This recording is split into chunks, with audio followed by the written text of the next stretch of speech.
Hello students, this is me Archana. Now today we will start our new chapter from the course book, that is Marie Curie. Do you know about any famous scientist and their works? Have a discussion. अगर आप किसी भी famous scientist के बारे में जानते हैं या उनके काम के बारे में, तो आप एक डिस्कशन कीजिए अपने फ्रेंड्स के साथ. There is a natural level of radiation all around us which comes from several sources. Radioactive decay occurs in unstable atomic nuclei. These are ones that do not have enough binding energy to hold the nucleus together due to an excess of either protons or neutrons. Radiation causes health problems by killing cells in the body, and the amount and types of damage done depends on the dose of radiation received. यहाँ पे scientific language में scientific fiction के बारे में बात किया गया है कि level of natural level of radiation क्या होता है जो हमारे आसपास है. ठीक है, तो madam Curie was one of the most brilliant scientific minds of modern times. She is unarguably the most famous women in the world of science. Curie was born Maria Salome Sklodowska on 7 November 1867 in Warsaw, Poland. Marie Curie जो है एक बहुत ही brilliant scientist है. वो बहुत ही famous थी world of science में, जैसा कि हम लोग सब जानते हैं मैरी क्यूरी के बारे में. तो इनका नाम था पहले मारिया सैलोमी स्क्लोडोवास्का. ऑन 7 नवंबर 1867 को ये वर्साव पोलैंड में पैदा हुई थी. ठीक है, उनके पेरेंट्स, मैं पूरा रीड नहीं करूँगी पैराग्राफ, है ना, जहाँ लगेगा बस वहीं करूँगी और आप ध्यान से सुनना और प्रोनाउंसिएशन को भी अच्छे से देखना ताकि आपकी रीडिंग अच्छी हो. Her parents were teachers. Maria was the youngest of 5 siblings. The Sklodowska family had lost all of their fortunes during Poland's independence movement. As a result, young Maria and her siblings had to face many hardships during childhood. Maria के जो parents थे, पहले इनका नाम मारिया था. Marie Curie क्यों पड़ा ये हम लोग बाद में देखेंगे. ठीक है, तो इनके पेरेंट्स जो थे वो टीचर्स थे. मारिया जो थी सबसे छोटी थी अपने 5 भाई बहन में, और उनके जो पेरेंट्स थे या जो फैमिली थी, जितने भी वेल्थ होते हैं या जो भी कुछ होता है सामान ना, वो पोलैंड के इंडिपेंडेंस मूवमेंट के टाइम वो सारा कुछ खो चुके थे. मतलब वो सारा उनके पास से चला गया था. Young Maria and her siblings had to face many hardships during childhood. और जो बच्चे थे ये 5 भाई बहन, उन लोगों को अपने चाइल्डहुड में बहुत ही ज़्यादा हार्डशिप्स यानी हार्ड वर्क करना पड़ा अपनी पढ़ाई को लेके. मतलब जो प्रॉब्लम्स फेस करने पड़ते हैं ना, उसको बोलते हैं हार्डशिप्स. तो वो सारे चीज़ करने पड़े उन्हें. मारिया के जो फादर थे वो एक मैथमेटिक्स और फिज़िक्स के सेकेंडरी स्कूल में टीचर थे, और वो अपना पैशन जो है लर्निंग और नॉलेज के बारे में, जो उनका एक जुनून था, वो अपने बच्चों से शेयर करते थे. और her formative years left an indelible impression on young Maria. यहाँ पे हिज होना चाहिए, और उनका जो इम्पॉसिबल टू फॉरगेट और रिमूव इम्प्रेशन था ना, वो जो बातें करते थे वो बहुत प्रभावित करता था मारिया को. ठीक है, तो Maria learn to read by the time she was 4 and soon could read better than her older siblings. At this young age she wanted to be a scientist, something unimaginable in the male dominated society of those times. Maria ने उस समय जब वो 4 साल की थी, 4 साल में उन्होंने पढ़ना सीख लिया और अपने जो बड़े भाई बहन हैं उनसे ज़्यादा अच्छे से वो पढ़ती थी. इस यंग एज में, इस छोटी सी उम्र में वो साइंटिस्ट बनना चाहती थी और कुछ ऐसा करना चाहती थी। पहले का समाज क्या था, मेल डोमिनेटेड था, मतलब वहाँ पुरुष को, लड़कों को, आदमियों को ज़्यादा प्राथमिकता दिया जाता था। तो उस समय में ये कुछ अच्छा करना चाहती थी अपनी सोसाइटी के लिए। तो मारिया जो थी बहुत ही ब्राइट चाइल्ड थी और वो अपने स्कूल में भी बहुत अच्छा करती थी।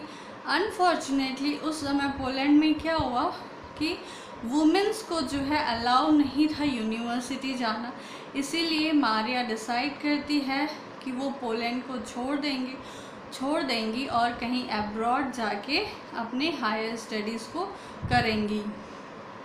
In 1885, she made an arrangement with her elder sister Bronislava. Maria would teach a wealthy family's children and support Bronislava university course. In turn, when Bronislava left and got a job, she would support Maria while she went to university. 1885 में क्या होता है, उन्होंने अपनी जो उनकी बड़ी बहन है उसकी भी पढ़ाई पूरी हो गई थी, तो वो दोनों क्या करते हैं, एक दूसरे को सपोर्ट करते हैं पढ़ाई में। मारिया जो है एक जो वेल्दी फैमिली, रिच फैमिली थी, उनके बच्चों को ट्यूशन देती थी और अपनी बहन के कॉलेज के खर्चे के लिए पैसे देती थी। और इसके रिटर्न में उनकी जो बहन है, जब उनकी पढ़ाई कंप्लीट हो गई और जब उन्हें जॉब लगा तो उन्होंने मारिया को सपोर्ट किया जब मारिया यूनिवर्सिटी यानी कि कॉलेज चली गई। तो in late 1891 Maria left Poland for France. मारिया ने जो है पोलैंड छोड़ के फ्रांस चले गया। वहाँ पे she enrolled herself at the Sorbonne University in Paris. Here she adopted the name Mary, the French version of Maria. She did very well in university and earned the equivalent of a master's degree in physics and mathematical sciences. In those days, Mary studied during the day and tutored in the evenings to support herself. फिर 1891 में क्या होता है, Maria Poland छोड़ के France चले जाती है। वहाँ से वो सॉर्बोन यूनिवर्सिटी जो कि पेरिस में है, वहाँ पे अपना नाम लिखवाती, मीन्स एडमिशन लेती है और वहाँ पे वो उनको नाम दिया जाता है मैरी, जो कि फ्रेंच वर्जन है मारिया का फ्रेंच वर्जन है मैरी। यहाँ से उनका नाम मैरी क्यूरी फिर आगे और कैसे पढ़ता है ये हम लोग देखेंगे। उन्होंने बहुत अच्छे से पढ़ाई की और मास्टर्स की डिग्री ली फिज़िक्स और मैथमेटिकल साइंस में। और उस समय Marie study during the day, वो दिन में पढ़ाई करती थी और शाम को इवनिंग में ट्यूशन लिया करती थी ताकि वो खुद को सपोर्ट कर सके फाइनेंशियली। आफ्टर फिनिशिंग हर यूनिवर्सिटी स्टडीज़, वो अपना यूनिवर्सिटी स्टडी फिनिश करने के बाद उन्होंने अपना साइंटिफिक कैरियर स्टार्ट किया by studying the magnetic properties of different types of steel. During this time she met Pierre Curie who would have a profound impact on her career as well as life. उन्होंने जब अपनी university की पढ़ाई finish कर ली तो उन्होंने अपना scientific career start किया और वो साइंटिफिक कैरियर स्टार्ट करने के लिए उन्होंने मैग्नेटिक प्रॉपर्टीज़ जो होती है स्टील की, डिफरेंट टाइप्स ऑफ स्टील की, उसको पढ़ा। और इसी समय उन्होंने पियर क्यूरी, एक पर्सन है, मेल पर्सन है, उनसे मिली जो कि उनकी लाइफ को बहुत ही प्रभावित करते हैं, उनकी लाइफ को भी और उनके कैरियर को भी। और इन दोनों का म्यूचुअल पैशन ऐसा था साइंस के लिए कि ये दोनों को बहुत करीब ला देता है, मतलब दोनों का ही इंटरेस्ट साइंस में था। ठीक है। They quickly discovered a shared interest in the area of magnetism. It was Pierre who arranged the first proper laboratory for Mary to conduct her experiments. They got married in 1895. In Pierre, Mary found a partner and a scientific collaborator for life. तो यहाँ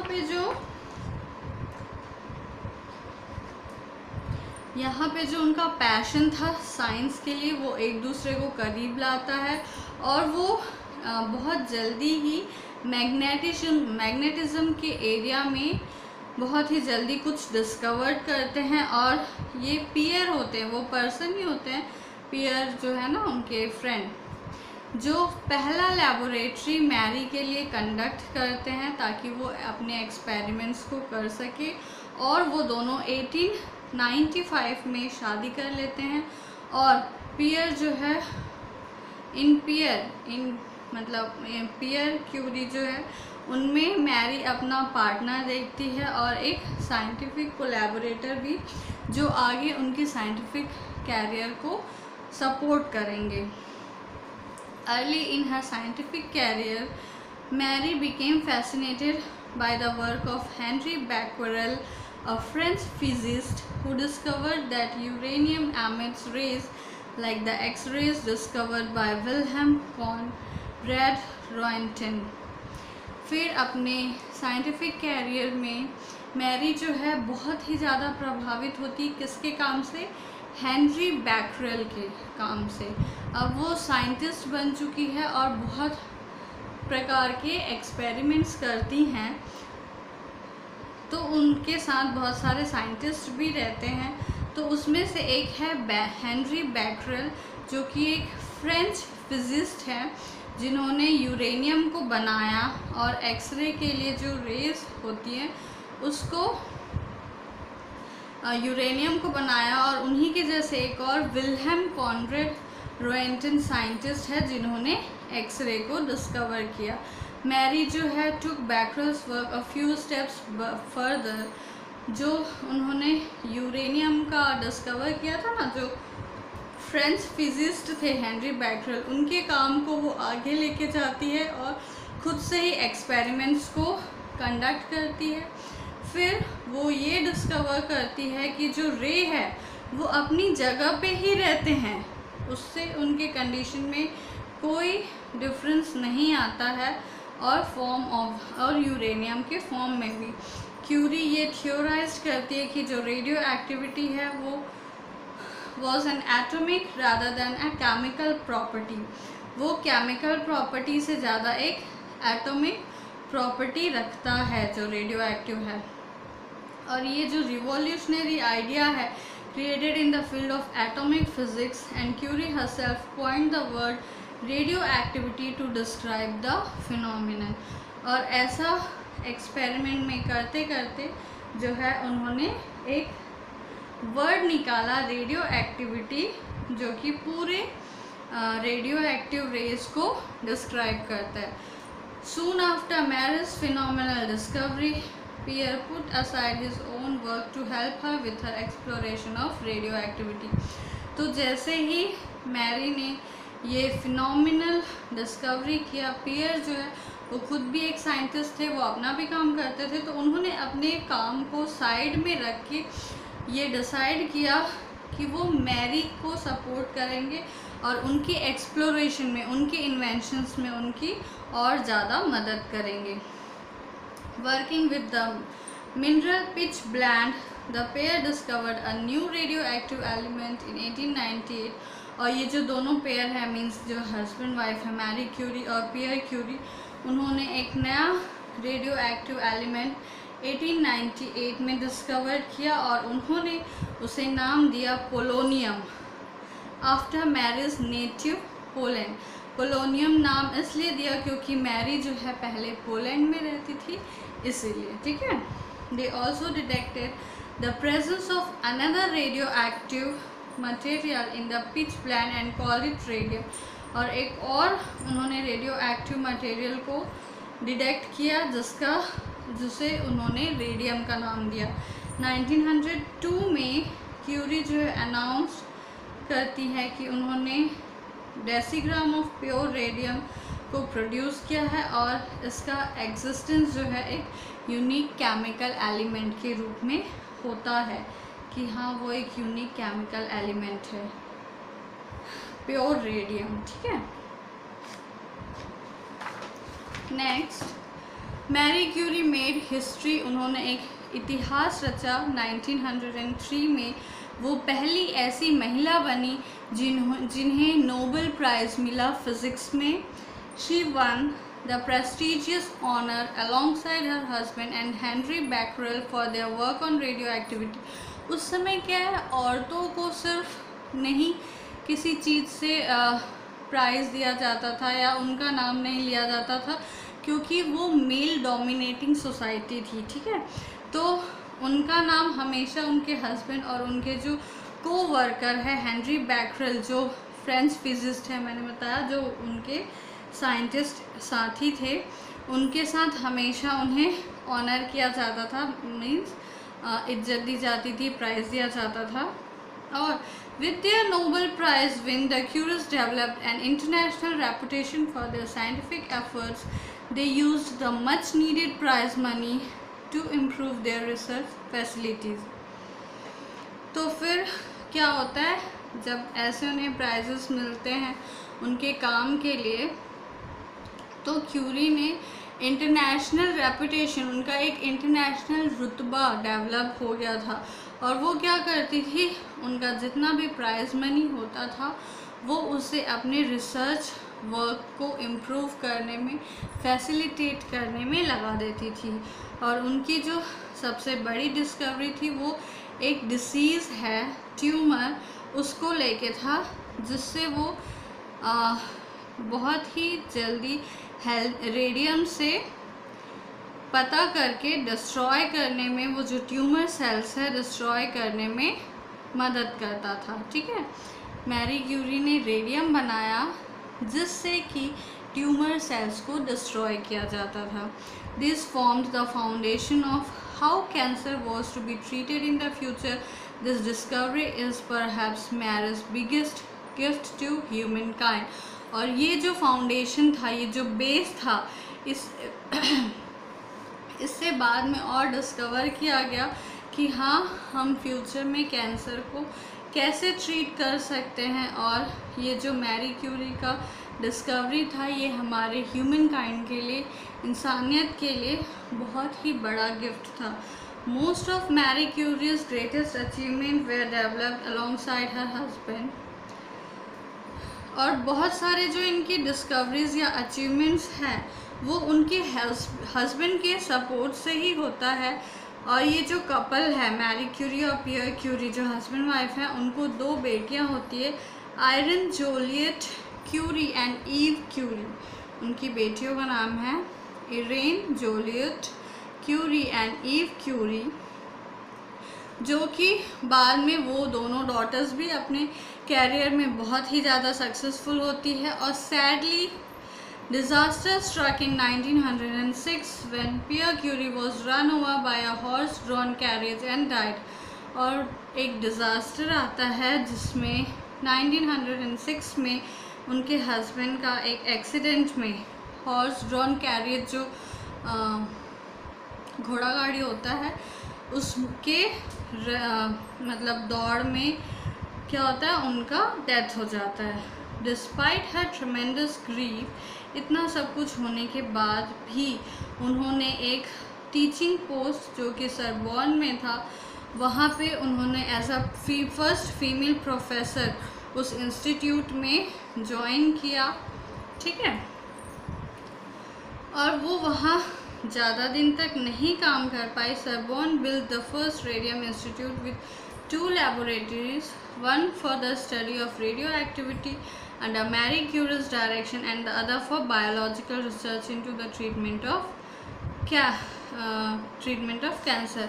उसके बाद बहुत कम समय में ही सरबॉन जो है उनको पहला रेडियम इंस्टीट्यूट जो है 2 लैबोरेटरीज़ के साथ बिल्ड करके देता है, ताकि एक में वो अपने रेडियो एक्टिविटी की पढ़ाई कर सके और दूसरे में बायोलॉजिकल रिसर्च कर सके, ताकि हम कैंसर का ट्रीटमेंट कैसे कर सके। मैरी क्यूरी जो है, एक उन्हें दूसरा ऑनर मिलता है 1911 में, जिसमें कि उन्हें 2nd नोबेल प्राइज़ मिलता है केमिस्ट्री में। अब इस टाइम जो है उन्हें discovery of radium and polonium 2 polonium के लिए मिलता है केमिस्ट्री में, और she became the first scientist to win 2 Nobel prize, और ये पहली ऐसी साइंटिस्ट बन गई जिन्हें 2 नोबेल प्राइज़ दिया गया। While she received the prize alone, she shared the honor jointly with her late husband in her acceptance speech. और जब उन्हें प्राइज़ मिला तो उन्होंने अपने एक्सेप्टेंस स्पीच में अपने हस्बैंड को भी ऑनर के लिए शेयर किया गया कि हाँ, आज अगर मेरे हस्बैंड नहीं हो, आज अगर मेरे हस्बैंड हैं, उन्हीं के सपोर्ट से मैं ये सारा कुछ अचीव कर पाई हूँ। Being a woman, Marie Curie witnessed immense hardships to get recognition for her scientific work. और जैसा कि वो एक लेडी थी, उन्हें बहुत ही हार्डशिप्स यानी कि डिफ़िकल्टीज़ देखनी पड़ी उन्हें अपना साइंटिफिक वर्क लोगों तक पहुंचाने के लिए। और वो बहुत अनयूजुअल था कि किसी भी फीमेल को, वुमेन को उस समय आगे बढ़ने दिया जाता था, क्योंकि वो मेल डोमिनेटेड सोसाइटी था। और जितने भी अवार्ड उन्हें मिले वो उनके हस्बैंड के नाम के साथ ही मिले, उन्हें बस एक एज अ कोवर्कर मिलता था, तभी उन्हें ये सारे प्राइजेस मिले। इनफैक्ट मैरी क्यूरी जो है 1903 में भी उन्हें नोबेल प्राइज़ मिलता, लेकिन क्योंकि वो औरत थी तो उस समय उन्हें वो प्राइज़ नहीं दिया गया।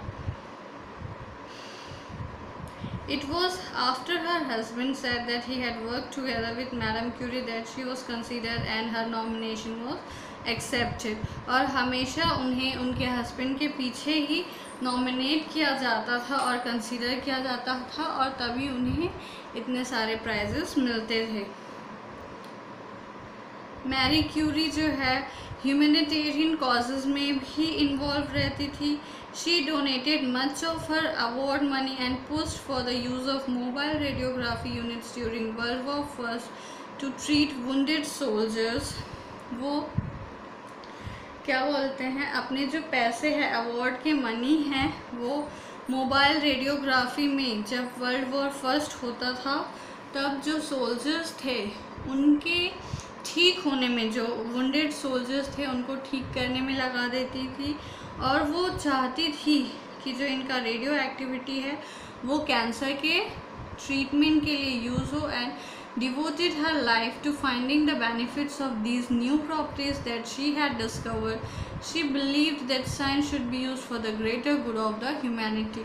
और उन्होंने अपनी पूरी लाइफ जो है ह्यूमैनिटी को सपोर्ट करने में या फिर ह्यूमैनिटी को सर्व करने में लगा दिया। और वो ये बिलीव करती थी कि साइंस को जितना ज़्यादा से ज़्यादा हो सके ह्यूमन बींग्स के गुडनेस के लिए, उनके काम के लिए ही यूज़ किया जाना चाहिए। मैरी क्यूरी जो है मोस्ट प्रोमिनेंट फीमेल साइंटिस्ट है हमारी हिस्ट्री में। उनका जो रेपुटेशन है वो बहुत सारे अवार्ड्स अर्न कर चुकी है थ्रू आउट हर कैरियर। क्यूरी का जो मोस्ट प्रेस्टिजियस अवार्ड है वो है एलन रिचर्ड्स रिसर्च प्राइज़, जो कि उन्हें 1921 में मिला, और the grand prix du marquis de Argenteuil 1923 में मिला, और Cameron prize from Edinburgh university जो कि 1931 में मिला। और वो एक बहुत ही अच्छी रेसिपिएंट थी ऑनरेरी डिग्रीज़ की from universities around the world. Without the knowledge about radiation we have now, Curie took no precautions to avoid the side effects from continued exposure to radioactive elements. उस समय वो scientist थी, वो research ही करते रहती थी। अभी जितना हमें रेडिएशंस के बारे में पता है तो हम प्रिकॉशन लेके कर सकते हैं, लेकिन वो जब एक्सपेरिमेंट करती थी तब उन्हें इन सब चीज़ों के बारे में नहीं पता था। और ये ऐसा हुआ कि जो उनके ये एक्सपेरिमेंट्स थे had much funding to take safety precautions during the initial days of her research. तो उस समय उन्हें अपने रिसर्च के लिए बहुत ज़्यादा पैसे भी लगते थे जो कि उनके पास नहीं थे, इसलिए वो ज़्यादा सेफ्टी प्रिकॉशंस भी नहीं ले पाती थी। Even Today, her laboratory notebooks are considered too radioactive to be handled. Curie died on 4th July 1934 from aplastic anemia caused due to persistent exposure to radiation. Sadly, her passion for science resulted in her death. तो क्या हुआ, जब वो radio activity के बारे में experiment करती थी तब उनके पास उतने पैसे नहीं रहते थे कि वो सेफ्टी प्रिकॉशंस ले सके। तो उस समय उनका जो लेबोरेटरी है वो ब्लास्ट हो जाता है, जिसकी वजह से एक्सपेरिमेंट करते वक्त मैरी क्यूरी जो है 4 जुलाई 1934 को मर जाती है रेडिएशन के एक्सपोजर में, रेडिएशन के प्रभाव में आने से। और इनका जो पैशन है वही उनकी मौत का कारण बन जाता है। इवन आज भी जो उनके लैब में बुक्स वगैरह है उसको बहुत ही ज़्यादा रेडियो एक्टिव से प्रभावित माना जाता है। आज भी उन्हें हैंडल करना बहुत मुश्किल है। 1995 में जो फ्रेंच गवर्नमेंट है उन्हें दोबारा से जो रीबरीड मतलब जलाने की जो प्रक्रिया होती है ना, तो मैरी क्यूरी को और उनके हस्बैंड को पैंथियन करके एक जगह देती है जो कि पेरिस के म्यूजियम में रिजर्व्ड रहता है। और ये फ्रेंच का मोस्ट रिस्पेक्टेड डेड है, जो बहुत ही मतलब मरने के बाद भी जिन्हें इज्जत दिया जाता है, बोलते हैं ना। तो मैरी क्यूरी ऐसी वुमेन थी जिन्हें पहला प्लेस मिलता है पैंथियन में, मीन्स डेड बॉडी के बरी जलाने के लिए, और उन्हें ये अचीवमेंट मिलता है मरने के बाद। मैरी क्यूरी का जो कंट्रीब्यूशन है साइंस के वर्ल्ड में वो हम सब जानते हैं कि कितना इमेंस है, कितना अच्छा है। And she was one of the most prolific contributor of her times. ठीक है, आई होप ये चैप्टर आप लोगों को समझ में आ गया होगा। चैप्टर एक बार पहले रीड किया करो, उसके बाद मेरे वीडियोस देखा करो, है ना। प्रोनाउंसिएशन भी एक बार देखना, मैंने किया है। जो समझ में नहीं आया वो आप खुद से करके एक बार देखना। वर्ड मीनिंग्स कॉपी में लिख लेना, क्वेश्चन आंसर्स और बुक एक्सरसाइज मैं आपको पिक्चर्स सेंड कर दूँगी। Thank you so much.